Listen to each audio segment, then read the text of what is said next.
मित्रों, free legal advice channel में आप सभी का स्वागत है। आज विधिक सेगमेंट में हम आपको बताएंगे भारतीय साक्ष्य अधिनियम 1872 के संबंध में इन धाराओं में कैसे अपराध को साबित किया जाएगा, अपराध साबित करने के लिए क्या क्या तथ्य आपको लाने पड़ेंगे। इसके संदर्भ में आपको हम संक्षिप्त और विस्तृत दोनों प्रकार से विवरण आपको प्रस्तुत करेंगे। पिछले सेगमेंट में मित्रों हम आपको medical jurisprudence and toxicology and IPC 1860 NCRPC 1973 के संदर्भ में आपको संक्षिप्त विवरण प्लस विस्तृत विवरण आपको विधिक जानकारी दी जा चुकी है। मित्रों, आज हम आपको दे रहे हैं भारतीय साक्ष्य अधिनियम 1872 के संबंध में।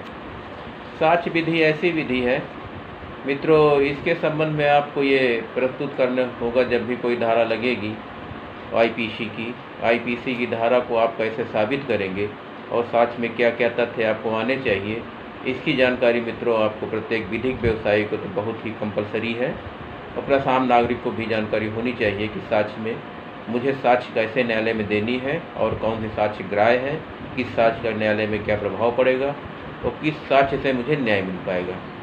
इस प्रकार से विधिक सेगमेंट में मित्रों साक्ष्य का बहुत ही इम्पॉर्टेंट रोल है और साक्ष्य के विषय में सभी को जानकारी होना मित्रों अनिवार्य है। मित्रों, आज हम प्रारंभ करते हैं धारा 2 से। धारा ये इसमें मित्रों साक्ष्य अधिनियम में धारा 1 से लेकर के 167 धारा 1 से लेके 167 तक धाराओं को उल्बंधित किया गया है। पहले सेगमेंट में हम आपको 1 से लेके 55 के संदर्भ बताएंगे और दूसरे में नेक्स्ट 56 से लेकर के 167 धाराओं के संबंध में हवाला आपको विवरण सहित प्रस्तुत करेंगे। अब मित्रों, इसमें शुरुआत में होता है धारा 1 और 2 में ये सूत्र एक बात में मिथ्या को सब मिथ्या भारत में लागू नहीं। ये धारा 2 के अंतर्गत यह है कि सूत्र एक बात में मिथ्या जो सब मिथ्या भारत में लागू नहीं है और साक्षीगण को झूठा के रूप में नहीं कहा जा सकता है, सूत्र के सामान्य स्वीकृत नहीं प्राप्त है और न ही इस नियम के विधि के नियम के प्रतिस्थापित को प्राप्त केवल सावधानी का नियम है। ये धारा 2। धारा 3 में है समाचार पत्र रिपोर्ट का साक्षिक मूल्य। अब मित्रों, समाचार पत्र का साक्षिक मूल्य क्या है ये भी जानकारी आपको बहुत ज़रूरी है। यह एक सामान्य ज्ञान की बात है। समाचार पत्र एक सामान्य ज्ञान की बात है। समाचार पत्र रिपोर्ट का कोई साक्षिक मूल्य नहीं है। ये मित्रों आप जान लीजिए कि समाचार अगर प्रकाशन हुआ है कोई, उसका साक्ष्य में क्या इम्पॉर्टेंट है, ये जानकारी आपको बहुत इम्पॉर्टेंट है। समाचार पत्र रिपोर्ट का कोई साक्षिक मूल्य नहीं है, उसको न्यायिक और विधिक प्रक्रिया के रूप में उसका कोई महत्व नहीं है। समाचार रिपोर्ट साक्ष्य में अग्राह्य है और इसलिए ऐसी रिपोर्ट में विश्वास नहीं किया जा सकता था। किसी अन्य सामग्री के अभाव में राज्य सरकार को निष्कर्ष पूर्णतः त्रुटिपूर्ण और याचीगण राजनीतिक क्रियाकलापों में संलिप्त थे। तो ये मित्रों जो समाचार जो है ये साक्ष्य ग्राह्य के रूप में मान्य नहीं है, इसका साक्ष्य में कोई महत्व साक्षिक नहीं है। धारा 3 हत्या का सबूत। हत्या का सबूत आप कैसे प्रस्तुत करेंगे, ये जानकारी मित्रों आपको होना जरूरी है। अगर कोई हत्या हो जाती है उसका सबूत कैसे प्रस्तुत करेंगे ये इम्पॉर्टेंट है। ऐसे घायल प्रत्यक्षदर्शी के साक्ष्य की वैधता जो एक कुटुंब के सदस्य के मृतक के घनिष्ठ रिश्तेदार हैं। यह अब निर्धारित किया गया था कि चूँकि घायल प्रत्यक्षदर्शी साक्षी एक ही परिवार के सदस्यगण थे और मृतक के घनिष्ठ रिश्तेदार भी थे, इसलिए उनके साक्ष्य को अस्वीकार नहीं किया जा सकता था। घटना के तुरंत बाद अपीलार्थी को मुख्य अभियुक्त के रूप में नामित करते हुए प्रथम सूचना रिपोर्ट दर्ज कराई गई थी। घटना रात में साक्षी के घर के निकट स्थान पर घटित हुई थी। घर के सामने जल रही ट्यूबलाइट से निकलता हुआ प्रकाश अभियुक्त को पहचानने के लिए पर्याप्त था। अपीलार्थी द्वारा आक्रमण किए जाने के विषय में प्रत्यक्षदर्शी साक्षी का बयान पूर्णतः संगत था। अभियोजन द्वारा अपीलार्थी चोटों का स्पष्टीकरण दिया जाना सारहीन था। चोटों का स्पष्टीकरण न दिए जाने से अभियोजन मामला संदेहास्पद नहीं हो जाता है। मित्रों ये जान लीजिए, साक्ष्य हत्या के मामले में अगर एक ही परिवार के हैं तो उनकी साक्ष्य भी साक्ष्य में ग्राह्य है। और चोटों का डिस्क्रिप्शन अगर मान लो हत्या के सबूत में अगर नहीं दे पा रहा है, क्योंकि अनपढ़ साक्षी होते, पढ़े लिखे भी साक्षी होते, कौन किस वेपन से किस तरीके से कैसे चोट और कहाँ कहाँ पे पहुँचाई गई है, उसमें कुछ भिन्नता आ सकती है, तो उसका कोई विशेष इम्पॉर्टेंट नहीं है। ये हत्या का सबूत जो है ऐसे साक्षी जो प्रत्यक्षदर्शी साक्षी माने जाएंगे और उनका साक्ष्य में ग्राह्य है, और ये सजा के लिए इसका आधार पर्याप्त है। मित्रों, इसी सेगमेंट में 3 में ही धारा में प्रत्यक्षदर्शी साक्षीगण की वैधता, जहां संपूर्ण गांव में जिसमें घटना घटित हुई थी राजनैतिक रूप से बट गया था और कई व्यक्तियों को उपस्थित में विरोधी गुट द्वारा मृतक के नृशंसतापूर्वक हत्या कर दी गई थी। कुछ प्रत्यक्षदर्शी साक्षियों को भी चोटें लगी थी। वहां पर अब निर्धारित किया गया था कि सभी प्रत्यक्षदर्शियों साक्षियों के द्वारा दिया गया बयान स्वाभाविक, संगत तथा अभिलेख या उपलब्ध अन्य साक्ष्य में समर्थित था। उस पर स्वतंत्र साक्षी के अभाव में आधार पर संदेह नहीं किया जा सकता, क्योंकि उन परिस्थितियों में केवल उसी राजनीतिक दल से संबंधित व्यक्ति हो जिसमें पीड़ित संबंधित या साक्ष्य दे सकते थे। तो ये मित्रों, ये साक्ष्य की वैधता है। ऐसा नहीं कि नहीं राजनीतिक विद्वेष के कारण इस तरीके से घटना कारित की गई है, उसका साक्ष्य अमान्य कर दिया जाएगा, ऐसा नहीं है। ये इसमें धारा 3 ही में है। गोली चलने के मामले में भी साक्ष्य, अगर कोई गोली चलती है तो उसके मामले में साक्ष्य कौन सा ग्राह्य है और किस तरीके से साक्ष्य इम्पॉर्टेंट है, ये जान लें मित्रों। जहां अभियुक्त ने पीड़ित व्यक्ति और उसकी सुरक्षा के आगे चलने वाले पुलिस दल पर गोली चलाई थी, दोनों ओर से गोली चलाई गई थी, वहां पर अब निर्धारित किया गया था कि प्रकृति की घटना में प्रत्येक दागी गई गोली का हिसाब दे पाना अभियोजन साक्षीगण के लिए असंभव है। अभियोजन के लिए ऐसी घटना में साक्षियों में लगी प्रत्येक चोटों को भी स्पष्ट कर पाना असंभव होगा। तो ये गोली चलने के मामले में, जैसे अगर कोई गोली किस तरीके से कैसे चलती है वो संभव, लेकिन अगर गोली चली है और साक्ष्य दे रहा है तो वो साक्ष्य के रूप में इसमें रविंदर संतराम बनाम सावंत स्टेट ऑफ महाराष्ट्र द्वारा निर्धारित किया गया है, तो ये साक्षी ग्राह्य है। और धारा 3 ही में साक्षियों का अग्रिम रूप से शपथ पत्र प्राप्त करने का संव्यवहार, ये शपथ पत्र के रूप में अगर कोई शपथ पत्र रूप में अगर देता है उसका एक संव्यवहार, उसका एक पार्ट है, को अपनाई गई जो प्रक्रिया है ये शपथ पत्र के रूप में मानी जाएगी। नंबर धारा 3, दहेज की मांग तथा भुगतान में संस्वीकृति खंडन का सबूत, जहां साक्षीगण असभ्य ग्रामीण थे। मृतका के भाई पिता विवाह संपन्न हो जाने के लगभग 2 से अधिक वर्षों के पश्चात परीक्षण किया था। ऐसी स्थिति में लोप या कुछ भिन्नताएं आनी स्वाभाविक हैं।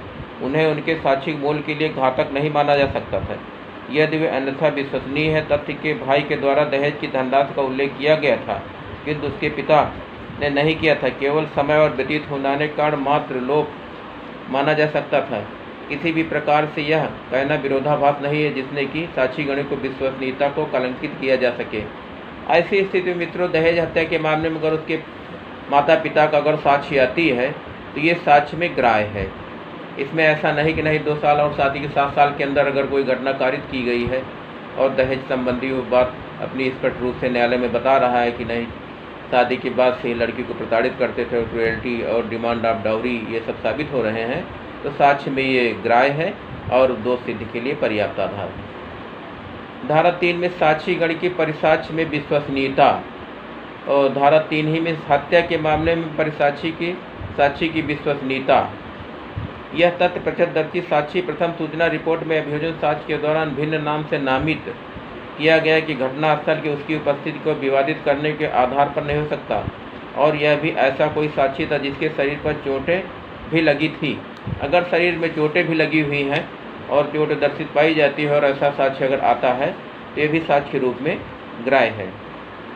ऐसे प्रत्यक्षदर्शी साक्षी विश्वसनीयता जिसके विषय में घटना को घायल होना अभिकथित है, ये भी प्रत्यक्षदर्शी साक्षी माने जाएंगे। ये शंकर महतो बनाम स्टेट ऑफ बिहार का केस है, इसमें साक्ष्य को ग्राह्य माना गया है। धारा 3, साक्षी पीड़ित व्यक्ति के कुटुंब का रिश्तेदार, साक्ष्य को स्वीकार नहीं किया जा सकता है। साक्षी पीड़ित व्यक्ति के कुटुंब का रिश्तेदार है, साक्ष्य को स्वीकार नहीं किया जा सकता है। यह तथ्य कुछ साक्षीगण पीड़ित व्यक्ति के कुटुंब का रिश्तेदार थे और उनके साक्ष्य को अविश्वसनीय मानकर स्वीकार कर देने का आधार नहीं है, किंतु ऐसे साक्ष्य को स्वीकार करने अथवा उसे कार्रवाई करने के पूर्व अथवा अत्यंत सावधानी और सतर्कता से विश्लेषण जांच करने के लिए अपेक्षा की जाती है। मित्रों, इसमें ये नहीं स्वीकार किया जा सकता है कि वो उसका कुटुंब का है, रिश्तेदार का है, परिवार का। इस आधार पर साक्ष्य अस्वीकार नहीं की जा सकती है। साक्ष्य अगर पर्याप्त दी गई है, जिसके संबंध में घटनाकारी की गई है, तो वो साक्ष्य उसका ग्राह्य है और सजा का आधार के लिए पर्याप्त साक्ष्य है। कि किसी साक्ष्य बंदूक से गोली से हुई क्षतियों की मृत्यु, कि किसी साक्ष्य में जहाँ की ऐसे बंदूक की गोलियों से उसकी मृत्यु हुई हो, तो उसको न्यायालय के समक्ष अभिसाक्ष्य माना जाएगा और उसके पाई गई उसकी क्षतियाँ जो कहाँ कहाँ आग्नेय अस्त्र पे कहाँ पे उसको चोटें निर्धारित की गई हैं और मरणोपरांत रिपोर्ट की क्षतियाँ उत्पत्ति के उल्लेख अलग किया गया है, न्यायालय में अपने परिसाक्ष्य में बयान दिया था। अगर साक्षी इस प्रकार से अगर उसकी चोटों का वर्णन करते समय अगर मान लो वहाँ न्यायालय में प्रस्तुत कर रहा है और अपना बयान दे रहा है, तो साक्ष्य के रूप में ग्राह्य है। ये state of Punjab of Jugraj Singh AIR का 2002 का है, SC का है, सुप्रीम कोर्ट का। धारा 3 हत्या का सबूत, जहाँ एक अभियोजन साक्षी और उसके परिवार के सदस्य और दूसरे मृतक और उसके परिवार के सदस्यों के मध्य संबंध तनावपूर्ण थे, दोनों कुटुंब के मध्य आपराधिक मुकदमेबाजी थी, लंबित थी, वहाँ पर अब निर्धारित किया गया कि ऐसे साक्षी परिसाक्ष्य की सावधानीपूर्वक जांच की जानी चाहिए। इसमें हत्या का सबूत, अगर ऐसे जहाँ की हत्या कारित की जाती है, उसमें न्यायालय को सावधानीपूर्वक साक्ष्य जो प्रस्तुत होता है उस पर विचार करना पड़ता है, और वो भी हत्या के लिए अगर हत्या के संबंध में सबूत दे रहा है न्यायालय, तो पर्याप्त आधार माना जाएगा। साक्ष्य की विश्वसनीयता, मात्र इस कारण से एक गवाह के यह बयान दिया था कि मृतक के अभियुक्त की पत्नी के मध्य अवैध संबंध से अपरिचित था, ऐसे अन्य साक्ष्यों के साक्ष्य का साक्ष्य का मूल्य कम नहीं हो जाता जिसमें इसके विषय में बयान दिया था। मित्रों, जहाँ तक प्रश्न ये उठता है कि अगर एक भी विटनेस अगर न्यायालय में आपको साक्ष्य दे दिया है, तो वो साक्ष्य का आधार पर्याप्त माना जाएगा है। इस आधार पर अकाट्य साक्ष्य नहीं माना जाएगा कि उसने केवल सिंगल एक साक्ष्य दिया है या एक विटनेस पेश किया गया, इस आधार पर अकाट्य नहीं, एक साक्ष्य भी सजा के आधार के लिए पर्याप्त है। उस आधार पर भी सजा दो सिद्ध के लिए हो सकती है। ये स्टेट ऑफ पंजाब बनाम करनैल सिंह का है, AIR है, 2003 का, SC का है, सुप्रीम कोर्ट का है। हत्या का सबूत, ऐसे प्रत्यक्षदर्शियों साक्ष्यों की विश्वसनीयता जो मृतक के संबंधी थे, इससे भी इनकार नहीं किया जा सकता है कि उसके मृतक के संबंधी थे, इसके विषय में साक्ष्य नहीं दे सकते हैं, तो इस ऐसी साक्ष्य को अस्वीकार नहीं किया जा सकता है। धारा 3 में ही स्वतंत्र साक्षीगण का पक्षद्रोही हो जाना दोष मुक्ति का आधार नहीं है। अगर स्वतंत्र साक्षी कोई है, अगर वो दोष मुक्त हो रहा है, पक्षद्रोही हो रहा है, तो वो इसका आधार नहीं है। न्यायालय इस सामान्य निवेदन के प्रभावित होना चाहिए कि चूँकि साक्षीगण जो स्वतंत्र साक्षीगण अभिकथित थे पक्षद्रोही हो गए थे, इसलिए विचारण न्यायालय के अभियुक्त को दोष मुक्त कर देना चाहिए था।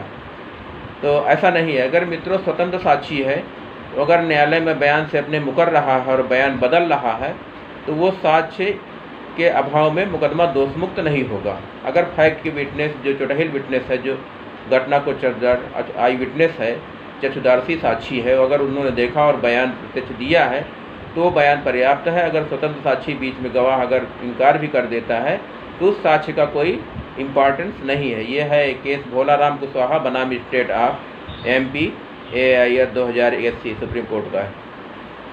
ये धारा 3 स्वतंत्र साक्षी का साक्ष्यिक मूल्य, जहाँ की साक्षी का परिचालक और मृतक के अभियोजन साक्षी के बस में चढ़े थे, रात के अंतिम पहर और अगले प्रत्यय अभियोजन साक्षी पुनः पुलिस थाना जाने के लिए 5:30 बजे उस बस पर चढ़ गए थे। अभियोजन साक्षी से बातचीत के दौरान बस के परिचालक को मृतक की हत्या के विषय में सूचना दी थी, और यह अब निर्धारित किया गया स्वतंत्र व्यक्ति के रूप में बस के परिचालक जो अभियुक्त या साक्षी से संबंधित नहीं था, उस साक्ष्य को संदेह से परे नहीं किया जा सकता है।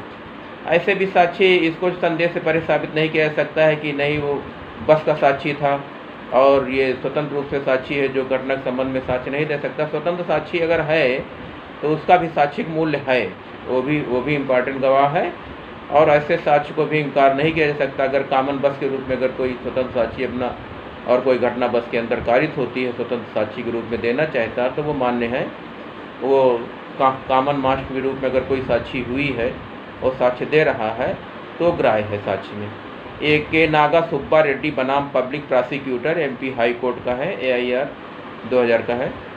धारा 3 में ही प्रत्यक्षदर्शी साक्षीगण का चिकित्सीय व साक्ष्य में विरोध वैधता, ये प्रत्यक्षदर्शी साक्षी अगर है, चिकित्सीय साक्ष्य है, अगर उसमें कोई विरोध हो रहा है, उसकी वैधता में चैलेंज किया जा रहा है, तो वो साक्ष्य डिस्कार्ड नहीं की जाएगी, वो साक्ष्य को अस्वीकार नहीं किया जा सकता है और ये साक्ष्य जो है मानी जाएगी, वो साक्ष्य जो है उसमें ग्राह्य है। बाबूराम बनाम स्टेट ऑफ यूपी AIR 2002।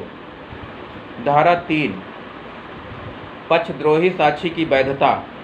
मात्र इस कारण से साक्षी पक्षद्रोही हो गया कि उसने संपूर्ण परिसाक्ष्य को नकारा नहीं कह सकता, जो कि पक्षद्रोही साक्षीगण के संबंध में एक सुस्थापित विधिक सिद्धांत है। पक्षद्रोही साक्षी की वैधता, अगर कोई साक्षी इनकार कर जाता है, चक्षुदर्शी साक्षी अगर इनकार कर जाता है, तो उसके कुछ ऐसे तथ्य जो उसमें आ जाते हैं घटना के संबंध में, तो ऐसे तथ्यों को उनको सबूत का भार मान करके ये उसके आधार पर सीधे इनकार घटना से नहीं किया जा सकता कि नहीं पक्षद्रोही साक्षी के आधार पर घटना का इनकार करके दोष मुक्त कर दिया जाए, ये ऐसा संभव नहीं है। ये धारशील बनाम स्टेट ऑफ महाराष्ट्र का 2003 का क्रिमिनल लॉ जजमेंट है, बम्बई का है। धारा 3 में घायल साक्षी के परिसाक्ष्य में साक्षिक मूल्य। किसी साक्षी के शरीर पर घाव की उपस्थिति उसके सत्यता को प्रमाण नहीं होती है। न्यायालय के उसके साक्ष्य को स्वीकार करने के लिए बाध्य नहीं है यदि उसे खंडनकारी अत्यंत अविश्वसनीय पाया गया था। अगर घायल साक्षी है, इंजर्ड विटनेस है, तो अगर उसमें कुछ भी कंट्राडक्शन अगर किसी तरीके से आ रहा है, विरोधाभासी बयान दे रहा है और ऐसे कंट्राडक्शन मेजर विरोधाभासी आ रहा है, तो इस आधार पे ग्राह्य नहीं कि वो घायल साक्षी था, इस आधार पे उसको ग्राह्य नहीं किया जा सकता है। ये धारा 3 में स्वतंत्र साक्षी की परीक्षा। अभियोजन पक्ष में यह भी आशा नहीं की जा सकती कि उस घटना के संबंध में किसी स्वतंत्र साक्षी की परीक्षा जो घर के भीतर देर रात में घटित हुई थी, इस आधार पे भी अगर स्वतंत्र साक्षी की परीक्षा है तो इसमें नरेश यादव बनाम स्टेट ऑफ बिहार का केस है ये। और धारा 3 में अन्यत्र उपस्थित असत्य अभिवचन परिस्थितियों के जंजीर से कड़ी क्यों हो सकती है। सरकमस्टांसेस विटनेस में कभी ऐसी सिचुएशन बन जाती है कि डे मर्डर हुआ या रात का मर्डर, कोई घटना को विटनेस नहीं है, तो उसमें मित्रों ये देखा जाता है कि कड़ी आपको जोड़नी पड़ी, लिंक कड़ी। अगर मृतक जो है उसके जाते समय, घर से जाते समय, कहीं रास्ते में जाते समय किसी के द्वारा अंतिम समय में देखा गया है और फिर उसके बाद उसकी लाश मिलती है, तो वो कड़ी को जोड़ना जो है, जंजीर एक कड़ी जो होती है, वो लिंक जो है, लिंक विटनेस पेश करना इम्पॉर्टेंट। लिंक विटनेस अगर पेश हो जाता है तो घड़ी बाकी अन्य साक्ष्य जो पहले पूर्ण दे चुके हैं उसके घर परिवार की वो लिंक जो है उस कड़ी का काम करेगी और उसके आधार पर दोष सिद्धि हो सकती है। अगर कड़ी लिंक परिस्थिति जन साक्ष्य अगर है, ऐसी परिस्थिति जन अगर घटना है, सरकमस्टांसेस विटनेस कोई घटना घटित होती है, तो उसमें लिंक विटनेस आना बहुत इम्पॉर्टेंट, ये मित्रों आपकी जानकारी के लिए बहुत ज़रूरी है। परिस्थिति साक्ष्य के मामले में अभियुक्त द्वारा स्थापित झूठे अन्यत्र उपस्थित का अभिवचन परिस्थिति की जंजीर को कड़ी होगा, किंतु तब यह एकमात्र कड़ी में परिस्थिति नहीं हो सकता कि वह दोष सिद्धि को पारित किया जा सकता हो। ऐसी कड़ी लिंक हो जो उस कड़ी से लिंक जो उस घटना से तारतम्य से उस कड़ी को जोड़ती हो। यह नहीं कि लिंक किस तरीके से बताया, उसके साथ ही जाते गया था, उसके बाद फिर कहाँ गया हमने नहीं देखा है। तो लिंक जो सरकमस्टांसेस जाने तक और उसकी घटना कारित होने के पूर्व की उसके सरकमस्टांसेस परिस्थितियाँ जो ये साबित करे कि नहीं इस तरीके से ये घटना कारित हुई है, तो वो अगर लिंक अगर सही पर तथ्यों के आधार पर जुड़ जाएगी तो घटना साबित हो जाएगी और उसके आधार पर सजा हो सकती है। धारा 3 में हत्या मामले में घायल प्रत्यक्षदर्शी साक्ष्यों का साक्ष्य। घायल प्रत्यक्षदर्शी साक्षी के साक्ष्य अभियुक्त के प्रति विद्वेषपूर्ण अभिसाक्ष्य के आधार पर वास्तविक हमला विचारण उल्लेख करने के लिए असंभव के आधार पर पूर्णतः नकारा नहीं जा सकता है। ऐसी स्थिति में नकारा नहीं जा सकता है। और ये सुरेश सीताराम बनाम स्टेट ऑफ महाराष्ट्र का केस है। और धारा 3 हत्या के मामले में स्वतंत्र साक्षी का साक्ष्य है। और धारा 3 में अपीलार्थी के अफीम की बरामदगी स्थापित करने के लिए साक्ष्य पर्याप्त है। और धारा ये सत्तार सिंह बनाम स्टेट ऑफ पंजाब के द्वारा ये 2005 का है, क्रिमिनल जजमेंट को है। और धारा 3 में शिष्ट साक्ष्य को अस्वीकार किया जाना उचित नहीं है। अगर कोई, ये भी मित्रों जान लीजिए, अगर कोई बच्चा साक्षी है तो इस आधार पर इनकार नहीं किया जा सकता कि वो शिशु साक्षी है, इसलिए वो जो है झूठ बोल रहा है, वो उसकी मौजूदगी जो है वह साबित नहीं कर पा रही है, यह घटना सही नहीं बता रहा, इस आधार पर साक्षी का साक्ष्य बच्चा होने के नाते से उसका इनकार नहीं किया जा सकता है। जहाँ 11 वर्षीय लड़की उसके पड़ोसी के खेलने वाले मृतक के साथी के साथ खेलते हुए अंतिम बार देखा गया था और बाद में मृतक का मृत शव बरामद किया गया था, वहाँ यह अब निर्धारित किया गया था कि उसके परिसाक्ष्य में मात्र इस आधार पर स्वीकार किया जाना कि उसकी आयु के शिशु के लिए यह स्मरण रख पाना संभव नहीं था। 3 वर्ष पूर्व क्या हुआ था उचित नहीं था, तो इस आधार पर इनकार नहीं किया जा सकता कि घटना 3 साल पहले की है। 3 साल पहले क्या हुआ मौके पे, वो 11 साल की बच्ची जो है सही तथ्य नहीं बता रही है। इस आधार पे उसका तथ्य जो है, साक्ष्य जो है इनकार नहीं किया जा सकता है। यह दोष सिद्धि के लिए उसका बयान जो है पर्याप्त आधार है। ये स्टेट ऑफ महाराष्ट्र बनाम दामू गोपीनाथ शिंदे का है, आईआर 2000 का एसी का है, सुप्रीम कोर्ट का। धारा 3 में साक्षी को विश्वसनीयता को प्रभावित करने के लिए संबंध कोई घटक नहीं है। धारा 3 हत्या के मामले में अभियुक्त की चोटें स्पष्टीकरण न दिए जाने का प्रभाव। हत्या के मामले में अगर इस चोटें अगर स्पष्टीकरण नहीं दिया है तो साक्ष्य को इंकारी नहीं मानी जा सकती, उसके आधार पर दोष मुक्त नहीं हो सकता है। पीड़ितों के रक्त संबंधियों का साक्षिक मूल्य, अगर पीड़ित पक्षकार उसके रक्त संबंधी या सगे संबंधी हैं तो उसके आधार पर भी साक्ष्य को अस्वीकार नहीं किया जा सकता है। धारा 3 में हत्या के मामले में विचारण और एक समव्यवहार का भाग बनाने वाले तथ्यों को सुसंगति। ये अनुश्रुत साक्ष्य की ग्राह्यता, सुने हुए साक्ष्य की क्या ग्राह्यता है ये मित्रों आप समझ लीजिए, धारा 3 में ही वर्णित है इसका। जहां परिवाद प्राथमिक विद्यालय के छात्राओं के माता पिता और ग्रामीणों द्वारा प्रधानाध्यापक के विरुद्ध लैंगिक संभोग के विषय में किया गया था, वहां अब निर्धारित किया गया था पीड़ित लड़कियों के द्वारा वर्णित लैंगिक संभोग के कृत्य के संबंध में उनका साक्ष्य अनुश्रुत हो गया, किंतु वह प्राकृतिक के रूप में लिखित रिपोर्ट प्रत्यक्षदर्शी साक्ष्यों का वर्णन किया गया, जिसमें जब अभियुक्त को स्पष्टीकरण देने के लिए कहा गया तब उसने विद्यालय को भागना प्रारंभ कर दिया था और उसका पीछा किया गया और उसे पकड़ लिया गया था। तो ऐसे साक्ष्य के अनुश्रुत साक्ष्य के रूप में नकारा नहीं जा सकता है। अगर इस तरीके से कोई घटना कारित की जाती है और ये सुनी हुई साक्ष्य है तो ऐसे साक्ष्य को इनकार नहीं किया जा सकता है और मौके से पकड़ लिया जाता, पकड़ते समय मौजूद रहता है कि नहीं फला के साथ ऐसा घटना कारित की गई है, तो ये साक्ष्य जो है साक्ष्य में ग्राह्य है और इस ऐसी साक्ष्य को इनकार नहीं किया जा सकता। ये केस है ताराचंद बनाम स्टेट राजस्थान 2001 का है, क्रिमिनल जजमेंट का है, राजस्थान जयपुर पीठ का है। और धारा 3 टेप द्वारा अभिलिखित बयान, सुसंगत वार्तालाप के संबंध में टेप द्वारा अभिलिखित बयान सुसंगत तथ्य होने के बारे में साक्ष्य में ग्राह्य है। अगर कोई किसी बात को टेप कर लेता है और उसके द्वारा उसकी हुबहू आवाज़ में टेप हो जाती है और घटना को ये चीज़ बताती है कि नहीं ऐसी घटना इस तरीके से हुई है, तो वह भी साक्ष्य में ग्राह्य है, टेप की हुई आवाज़। ये श्रीमती निर्मला बनाम आंसू 2000 क्रिमिनल जजमेंट 2001 राजस्थान का है केस। ये धारा 3 में मरणोत्तर परीक्षा के साक्ष्य विश्वसनीयता, मरणोत्तर अगर मृत्यु के समय अगर क्या साक्ष्य की विश्वसनीयता है, इसके संबंध में जान लीजिए मित्रों। चिकित्सक ने न्यायालय के समक्ष शपथ में विरोधाभास बयान इस संबंध में दिया था कि छोटे मृत्यु के पूर्व मृत्यु के पश्चात न्यायालय ने उसे अत्यंत ही असावधानी पूर्वक कृत्य माना और अपनी राय देकर अवमान का प्रदर्शन किया था। उसके विरुद्ध जांच करने के समुचित कार्रवाई किए जाने का मामला स्पष्ट किया था। ये नागप्पा बनाम स्टेट ऑफ कर्नाटका का है। इसकी विश्वसनीयता इसलिए नहीं इनकार की जा सकती कि मरणोपरांत वो बयान या मरणोत्तर के समय बयान दिया था, इस वजह से उसकी साक्ष्य जो इनकार नहीं किया जा सकता, इसके साक्ष्य में ग्राह्य मानी गई और उसको दोष सिद्धि का आधार पर्याप्त है। धारा 6(7) हत्या के मामले में अनुश्रुत साक्ष्य की ग्राह्यता। हत्या के मामले में सुनी हुई साक्ष्य हियरसे का क्या ग्राह्य है। जहां अभियुक्त ने मृतक के पर तलवार से अभिकथित रूप से हमला किया था, साक्षी ने यह बयान दिया था कि मृतक की पत्नी ने उसे अभियुक्त द्वारा हमले के विषय में बताया था। मृतक की पत्नी की परीक्षा नहीं की गई क्योंकि वह विचारण प्रारंभ होने के पूर्व ही मर गई थी। वहां पर अब निर्धारित किया गया कि उस साक्षी का बयान धारा 6 के अधीन ग्राह्य नहीं होगा और यह निर्धारित किया गया कि धारा 7 के अधीन उसके बयान की ग्राह्यता का प्रश्न नहीं उठता। ये नाथुराम बनाम स्टेट ऑफ MP 2005 का है।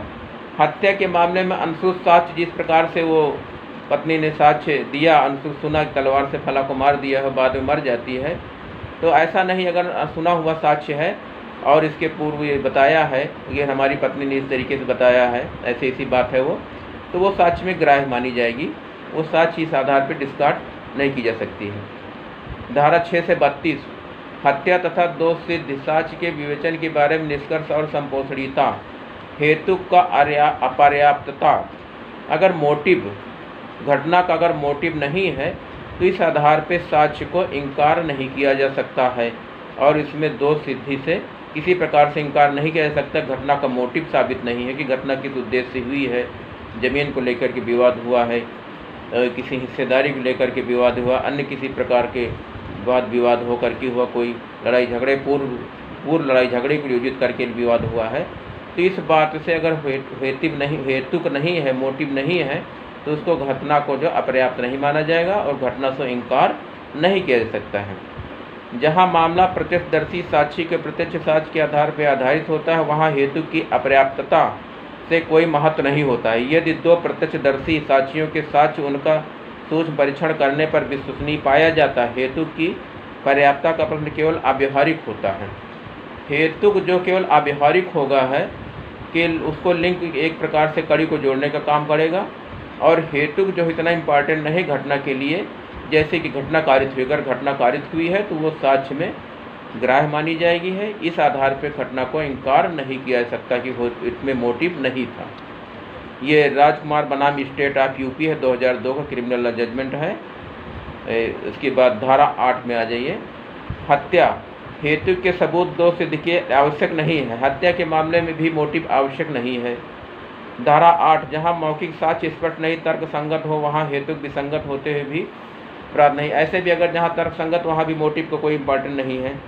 हेतु को साबित करने के अभियोजन पक्ष में असफलता का अनिवार्यता दोष मुक्त नहीं है। अगर हेतु को अगर साबित नहीं कर पाया अभियोजन पक्ष तो दोष मुक्ति का आधार नहीं है।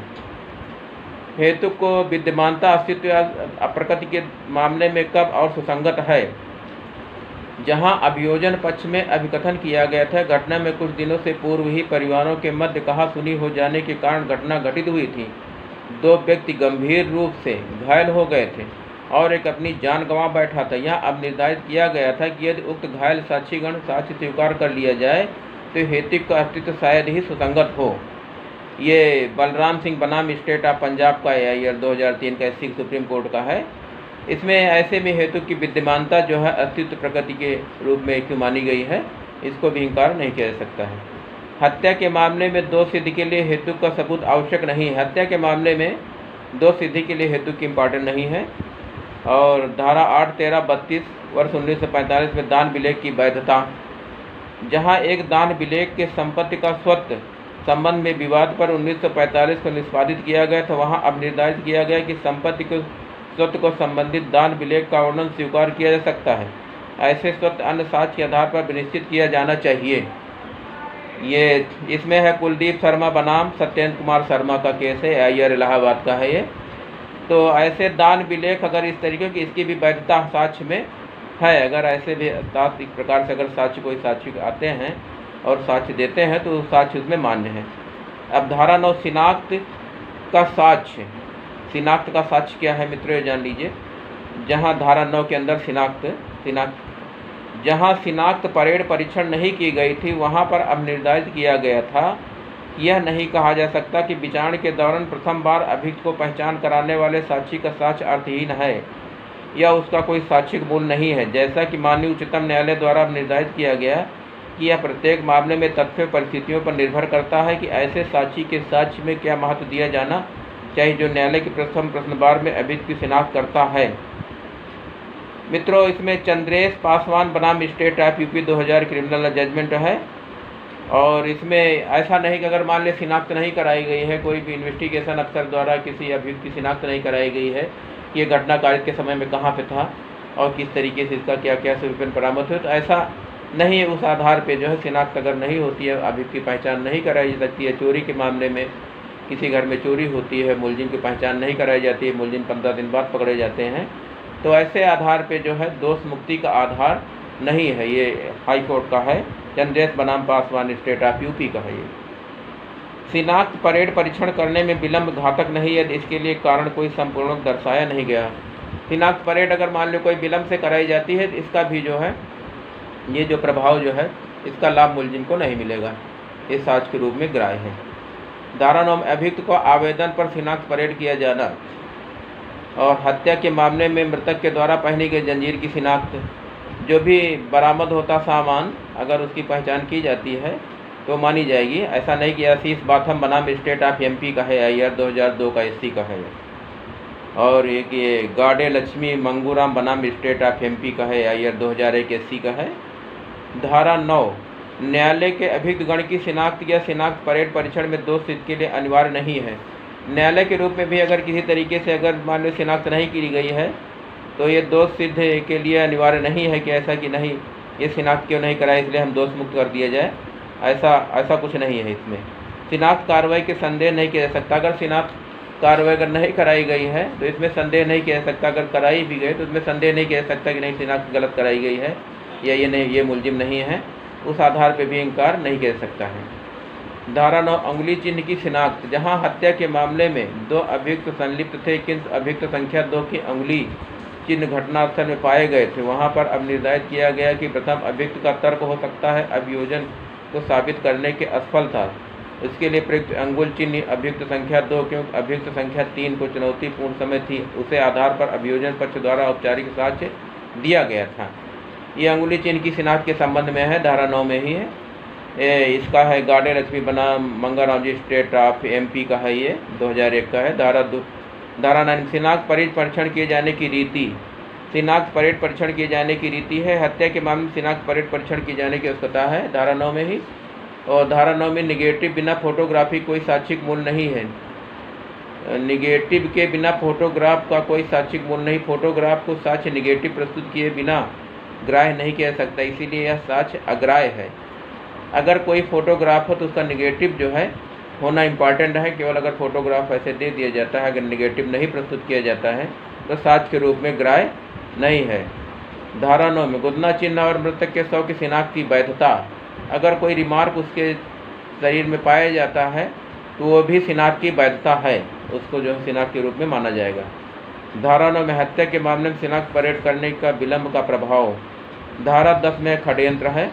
अभियुक्त द्वारा सह अभियुक्त के विरुद्ध संस्वीकृति की ग्राह्यता। जहां पक्षकारों को सामान्य आशय से विद्यमान रह जाने के पश्चात अभियुक्त द्वारा संस्वीकृति की गई थी, धारा 10 के आश्रय सह अभियुक्त के विरुद्ध नहीं लिया जा सकता है।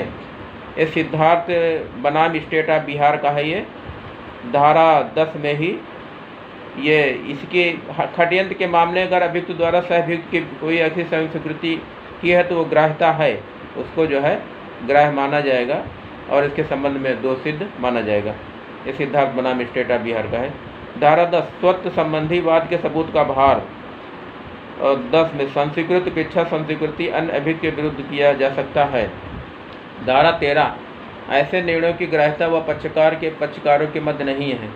धारा 17-18 में निर्दिष्ट अनुपालन की डिक्री के लिए हक।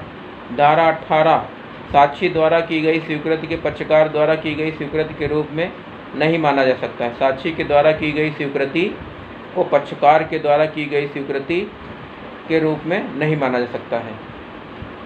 स्वीकृति त्रुटिपूर्ण या धारा 21 में है, स्वीकृति त्रुटिपूर्ण या पक्षकार को बाध्यकारी नहीं है, अब निर्धारित किया जा सकता था।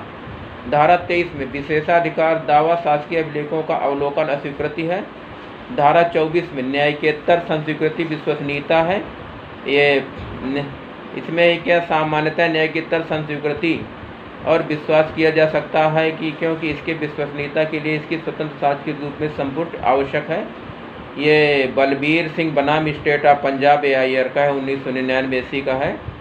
धारा 24 सह अभियुक्त की संस्वीकृति बयान जिसमें कोई अभियुक्त व्यक्तियों का नाम लिया गया था की वैधता। धारा 24 में मीडिया को कोई की गई टेलीफोन कॉल। वर्तमान मामले में अब निर्धारित किया गया कि अपराध बम ब्लास्ट की जिम्मेदारी लेते हुए मीडिया को दी गई टेलीफोन के कॉल न्यायिकेतर संस्वीकृति कोड में आता था। अगर मीडिया को बम ब्लास्ट ऐसी कोई जानकारी दी जाती है तो उसको संस्वीकृति मानी जाएगी, वो साक्ष्य में ग्राह्य मानी जाएगी। धारा 24 मुकरी व संस्वीकृति की विश्वसनीयता। धारा 24 में न्यायिकेतर संस्वीकृति की साक्षिक मूल्य। धारा 25 में अभियुक्त द्वारा स्वयं किए गए संस्वीकृत बयान की वैधता। धारा 26 में संस्वीकृति अभिरक्षा में रहने के दौरान अभियुक्त द्वारा पुलिस के समक्ष किया गया बयान, ये मजिस्ट्रेट की उपस्थिति में बयान दर्ज किया गया किन दंड प्रक्रिया संहिता की धारा 164 के अधीन उपबंधित रीत में नहीं, तब ऐसा बयान ग्राह्य नहीं होगा।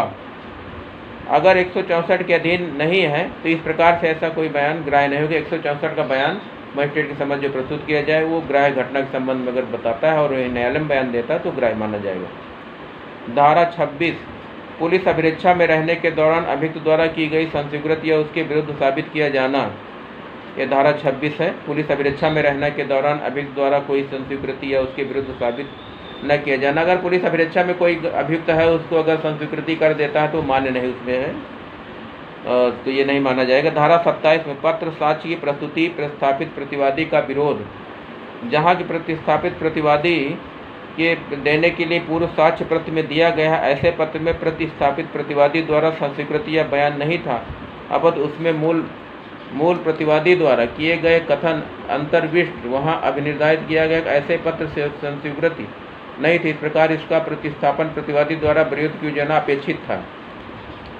धारा 27, हत्या के मामले में विचारण व तथ्य की खोज। धारा 27, हत्या के मामले में बरामदगी के संबंध में साक्ष्य, धारा 27 में ही है। जहां अभियुक्त व्यक्तियों की गिरफ्तार किया गया था और रक्त दाग युक्त कपड़े और शरीर में बरामद किए गए थे और अभियुक्त व्यक्तियों से उक्त बरामदगी के संबंध में कोई स्पष्टीकरण नहीं दिया गया था, यहाँ निर्धारित किया गया गिरफ्तार अभियुक्त व्यक्तियों के शरीर पर चोटों की अनुपस्थिति में अभियुक्त के बरामद किए गए कपड़ों के रक्त युक्त दाग संबंध में स्पष्टीकरण न देना अपराध की संलिप्त करने वाली परिस्थितियां हैं। अगर ऐसे दाग पाए जाते हैं और इसको स्पष्टीकरण नहीं दे पाता है तो साक्ष्य में ग्राह्य मानी जाएगी। ये स्टेट ऑफ महाराष्ट्र बनाम लाहू लक्ष्मण पावले का है, ये 2003 का क्रिमिनल जजमेंट बॉम्बे का है। धारा 27 में ही हत्या के मामले में बरामदगी के साक्ष्य की विश्वसनीयता, अगर हत्या के मामले में कोई अगर बरामदगी होती है तो वो साक्ष्य में उसकी विश्वसनीयता मानी जाएगी। चाकू का बरामद किया जाना, धारा 27, जहाँ सभी तीनों प्रत्यक्षदर्शियों साक्ष्यों के स्पष्ट शब्दों को यह साक्षित किया गया कि अभियुक्त मृतक से चाकू कोई प्रहार नहीं किया गया था, दोनों एक दूसरे झगड़ा कर रहे थे। वहाँ मात्र इस कारण से अभियुक्त की प्रेरणा पर चाकू बरामद किया गया था और यह निर्धारित करना कठिन है कि अभियोजन पक्ष में युक्त संदेह से परे आरोप स्थापित कर दिया गया। तो वहाँ अभियुक्त ही अपराध का अपराधी था, ये अपराधी उसको माना जाएगा। चाकू बरामद हो जाती है और न्यायालय में साबित हो जाती है तो वो साक्ष्य उसका ग्राह्य माना जाएगा है। ये देवा बनाम स्टेट ऑफ राजस्थान का है IR, धारा 27 में ही है। पता चले हुए तथ्य बंदूक नहीं था, अपितु पता चले तथ्य यह था कि अभियुक्त के पुराने घर के पीछे लकड़ी के ढेर में बंदूक को छिपा दिया था। ये धारा 27 की रिकवरी है। ये धारा 27 में अपीलार्थी के प्रकटीकरण बयान संबंधी साक्ष्य के आधारित बलात्कार अपराध के लिए दोष सिद्ध की वैधता है।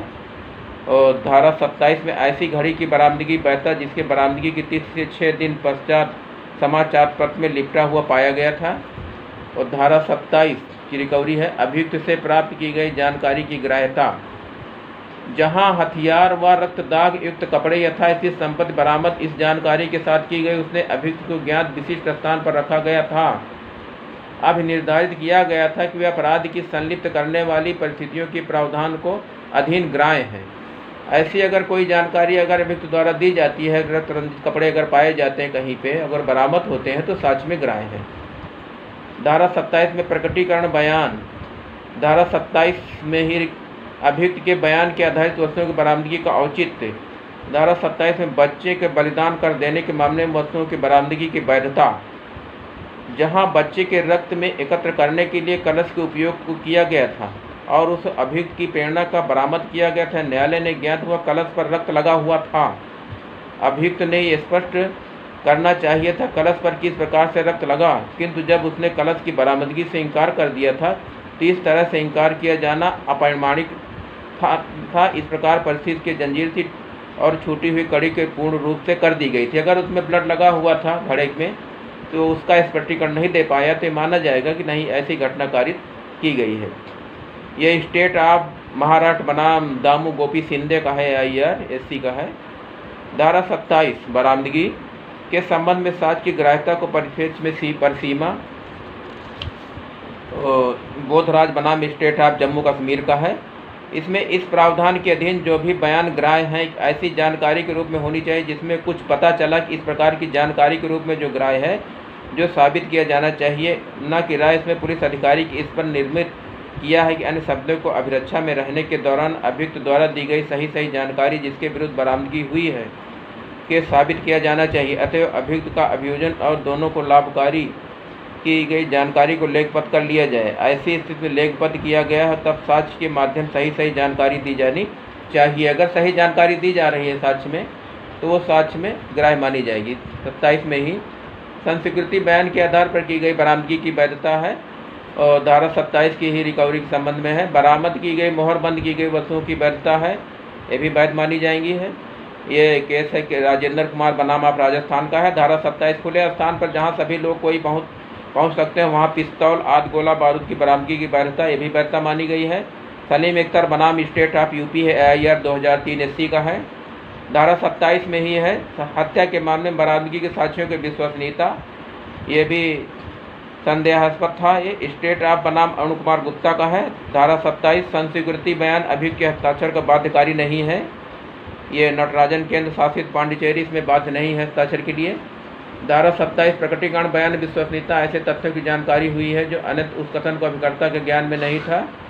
ये विजयन सिंह बनाम state of UP Uttar Pradesh 2002 criminal law judgment का है। धारा 27 में अपराध कारित किए जाने प्रयुक्त सामान की बरामदगी है।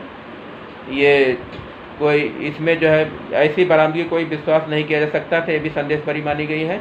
स्टेट महाराष्ट्र बनाम आप फकीरा धीवर का है। धारा 27 में सामान की बरामदगी अभियुक्त के द्वारा की गई जानकारी के साक्ष्य में ग्राह्य है और अभियुक्त के अगर सामान ऐसा कोई बरामद हो तो ग्राह्य मानी जाएगी, जानकारी साक्ष्य में ग्राह्य थी। और ये केस है स्टेट ऑफ महाराष्ट्र बनाम ये भी दामू गोभी मुंडे का है, 2000 का SC का है। धारा 27 हथियार की बरामदगी की ग्राह्यता, ये स्टेट महाराष्ट्र बनाम छगनलाल राघानी का है, AIR 2000 का है ये। और धारा 27 की ही हत्या के मामले में बरामदगी का सबूत है, ये स्टेट ऑफ उत्तर प्रदेश बनाम अरुण कुमार गुप्ता का, AIR 2003 SC का है, सुप्रीम कोर्ट का है। धारा 27 में ही अपराध के प्रयुक्त हथियार की बरामदगी के लिए उसका छिपाया जाना आवश्यक नहीं है। ये स्टेट ऑफ केरल बरामदगी अवैध नहीं होगी, इसकी प्रकार से कोई बरामदगी अगर होती तो अवैध नहीं मानी जाएगी। स्टेट ऑफ केरल सुलोचना पिल्लई का है, ये क्रिमिनल लॉ जजमेंट केरल का है। और ये धारा 27 में ही अभियुक्त की प्रेरणा के तथ्य पर की खोज, इसमें जो हत्या के अपराध में अभियुक्त को संलिप्तता दर्शाती थी। ये स्टेट महाराष्ट्र बनाम अनिल है, 2006 का क्रिमिनल जजमेंट है, NOC का है, ये बॉम्बे का है। धारा 28 में ही हत्या के मामले में सामानों की बरामदगी, इसमें विश्वास नहीं किया जा सकता है। अगर कोई सामान बरामदगी होती है तो भारत बनाम स्टेट FMP AIR का है, SC का है। धारा 27 में ही विलम्ब प्रकटीकरण के लिए बरामदगी हुई थी, इसमें उसे साबित कर दिया गया किंतु होना स्वीकार कर लिया जाए। यह आशीष बनाम स्टेट ऑफ MP का है ये। धारा 27 संस्वीकृत बनाम विश्वसनीयता का है ये। इसमें बरामदगी धारा 27 के अधीन की गई थी, ये माना गया है। ये अरविंद बनाम नागर राजन, अरविंद नायर बनाम राजन 2001 का है, केरल का है ये। धारा 27 में अभियुक्त से प्राप्त की गई कितनी सूचना जानकारी साबित की गई जा सकेगी है, इसमें संकेत नहीं करता था। इसमें स्टेट ऑफ कर्नाटका देवेंद्र राज का है। धारा 27 संस्वीकृति प्रकटीकरण को बनाम को ग्राह्यता है। ये अभियुक्त दोषमुक्त किए जाने का हकदार थे, ये कृष्णदास बनाम स्टेट का है ये। धारा 27 अपराध के संलिप्त करने वाली सामग्री बरामदगी संदेहास्पद है, ये लखविंदर सिंह बनाम पंजाब राज्य का है ये। और पत्थर के नीचे चट्टानी क्षेत्र में करेंसी नोटों की बरामदगी की विश्वसनीयता, ये इसमें जो स्थान पर करेंसी नोटों को नहीं छिपाएगा। ये बाबूदास बनाम स्टेट ऑफ PIR का है ये, SC का है ये। धारा 27 पता चले तथ्यों की हितबद्ध साक्ष्य को उपस्थित अभियुक्त द्वारा किए गए प्रकटीकरण को साक्षिक मूल्य, ये काजल सेन बनाम स्टेट ऑफ आसाम का है ये, AIR 2000 SC का है। धारा 27 सामानों की बरामदगी अभिग्रहण के संबंध में पंच साक्ष्यों द्वारा विश्वसनीयता की ग्राह्यता है, ये उपलब्ध। इसमें गणेश लाल बनाम स्टेट ऑफ राजस्थान 2002 का है। धारा 27 में प्रयोज्यता के लिए पूर्ण अपेक्षित शर्तें हैं, ये इस धारा के अंतर्गत प्रावधान किया गया। दंड प्रक्रिया संहिता 162 के प्रावधान के अंतर्गत है ये। अब्दुल हसेम बनाम स्टेट ऑफ असम 2003 का है, AIC 366। और धारा 30 सह-अभियुक्त के विरुद्ध संस्वीकृति की ग्राह्यता। ये संस्वीकृति केवल सीमा शुल्क अधिनियम के अपराध के संबंध में एक ठोस संदेह उत्पन्न कर सकती, किंतु उसे अभियुक्त की दोष सिद्धि के लिए सबूत के साक्ष्य के रूप में ग्रहण किया जा सकता। अन्य साक्ष्य की आवश्यक नहीं है। ऐसी साक्ष्य धारा 30 में ग्राह्य मानी जाएगी। सह अभियुक्त के विरुद्ध संस्वीकृति की ग्राह्यता मानी जाएगी। और धारा 31 सिविल मामलों में संस्वीकृत निश्चयात्मक सबूत नहीं अपितु वह विबंधन उत्पन्न कर सकती है। धारा 31। धारा 32 मृत्युकालीन घोषणा अभियुक्त को दोष सिद्धि उचित। अगर मृत्युकालीन घोषणा की जाती है मजिस्ट्रेट के समक्ष तो वो उचित है। जैसे मृत्युकालीन घोषणा मृतक के बयान दिया कि अभियुक्त अपने शरीर पर मिट्टी का तेल डालकर आग लगा लिया है। चिकित्सक के द्वारा बयान देने की स्थिति पाए जाने के पश्चात मजिस्ट्रेट ने उसका बयान लेखबद्ध किया था और चिकित्सक ने मृत्युकालीन घोषणा का पृष्ठांकन किया था। चिकित्सक का अविश्वसनीय करने के लिए प्रत्या का कुछ प्रतिकूल चीज का वर्णन नहीं किया गया था। प्रारंभ के शब्द आत्महत्या संबंधी मामले कागज पर दर्ज किया गया था। अन्य साक्ष्य में अभियोजन के मामले में समर्थन करते थे। अभियुक्त की धारा 302 के दिन दोष सिद्ध उचित थी। ये धारा 32 मृत्युकालीन घोषणा DD डाइन डिक्लेरेशन के संबंध में दोष सिद्ध माना गया है। अशोक लक्ष्मण गायकवाड़ बनाम स्टेट महाराष्ट्र AIR 2006 का है। धारा 32 मृत्युकालीन घोषणा जिसमें अभियुक्त का नाम न हो विश्वास नहीं किया जा सकता। अगर अभियुक्त का नाम ही न हो तो उसमें विश्वास नहीं किया जा सकता। धारा 32 की उसका संदेह का लाभ मिलेगा। धारा 32 मात्र मृत्युकालीन घोषणा पर अब निर्धारित दोष सिद्धि नहीं मानता है। केवल मात्र अगर मृत्युकालीन घोषणा पर कि फला ने मार दिया इसके आधार पर नहीं, उसकी पूरी परिस्थितियाँ आनी चाहिए और किस तरीके से घटनाकारी तो वो कंप्लीट आनी चाहिए। ये धारा 32। धारा 32 में ही मृत्युकालीन घोषणा दोष सिद्ध का एकमात्र आधार नहीं है। तमंचा आधार एकमात्र आधार नहीं बनाया जा सकता है। यह है भूपन सिंह स्टेट ऑफ मध्य प्रदेश का है। ये धारा 33-32 में ही मृत्युकालीन घोषणा का साक्षिक मूल्य।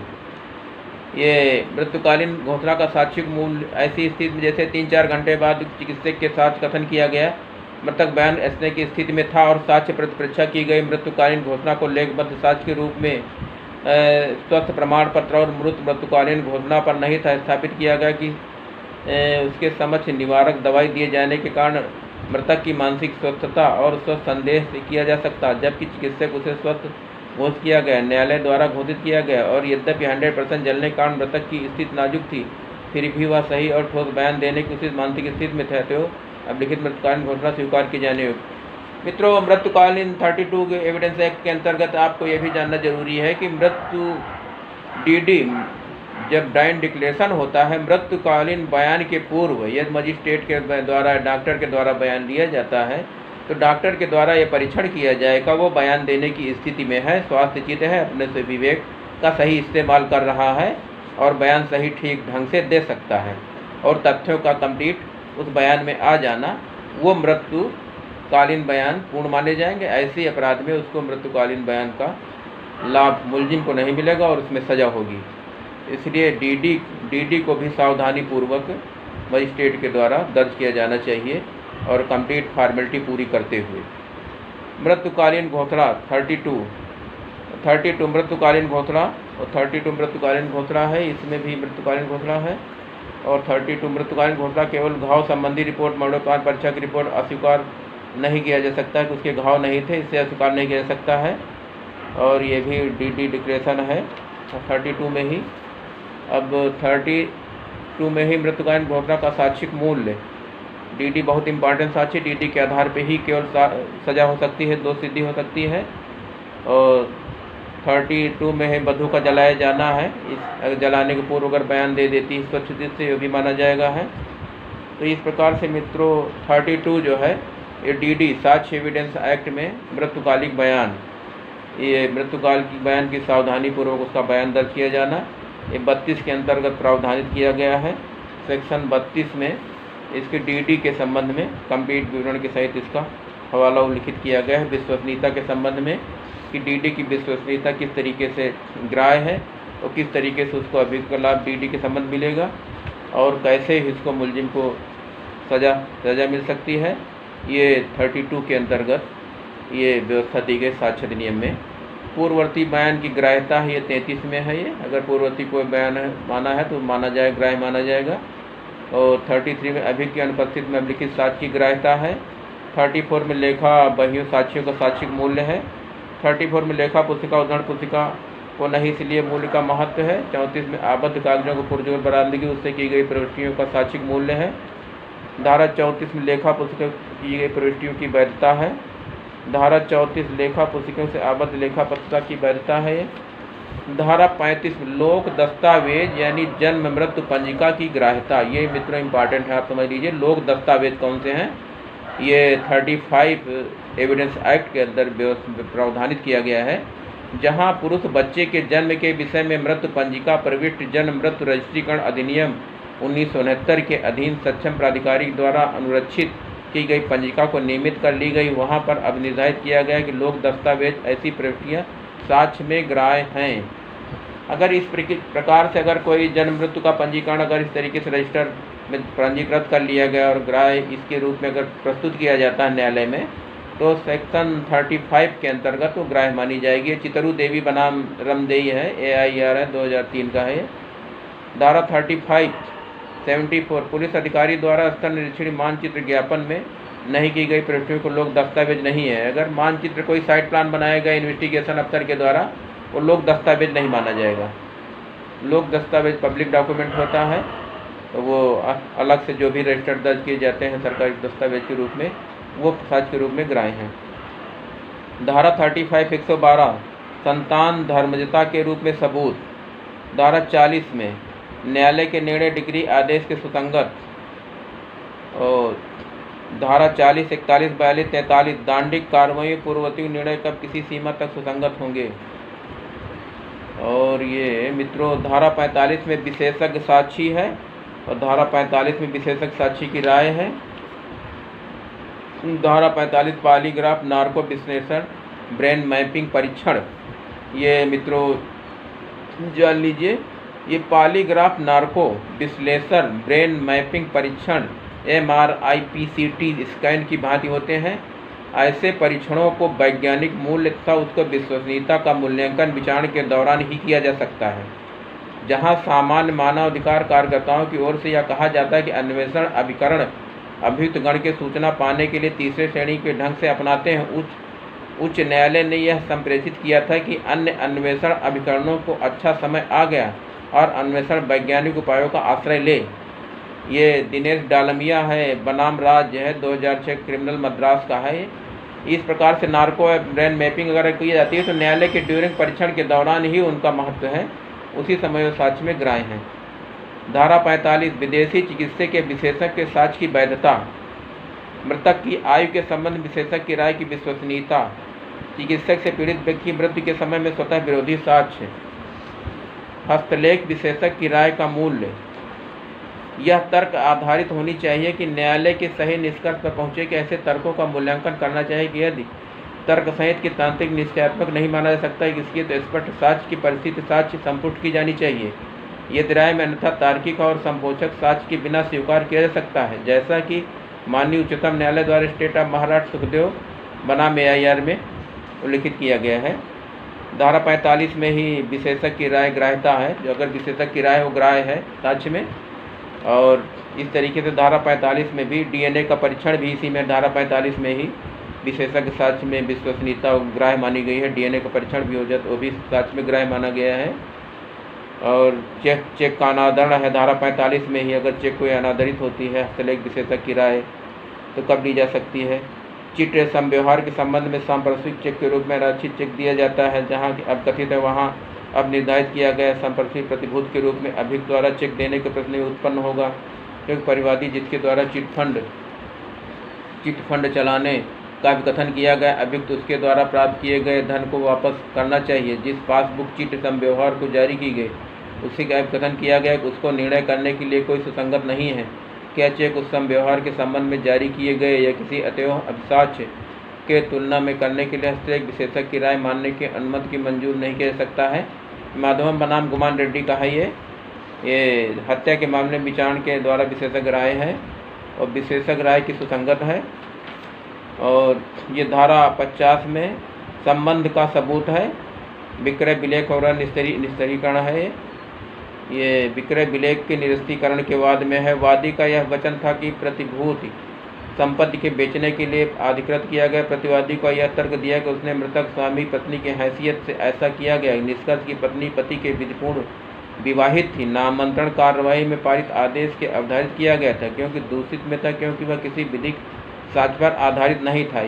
ये मगरा धोबी बनाम खिदुआ बराई के द्वारा AIR 2005 का है झार को धारा 50 के अंतर्गत संबंध का सबूत। इस प्रकार से मित्रों नवीनतम गतिविधियों के सहित ये साक्ष्य अधिनियम के संबंध में आपको हम धारा 1 से लेकर के 55 के संदर्भ में उद्बोधित हम संक्षिप्त विवरण आपको बता चुके हैं।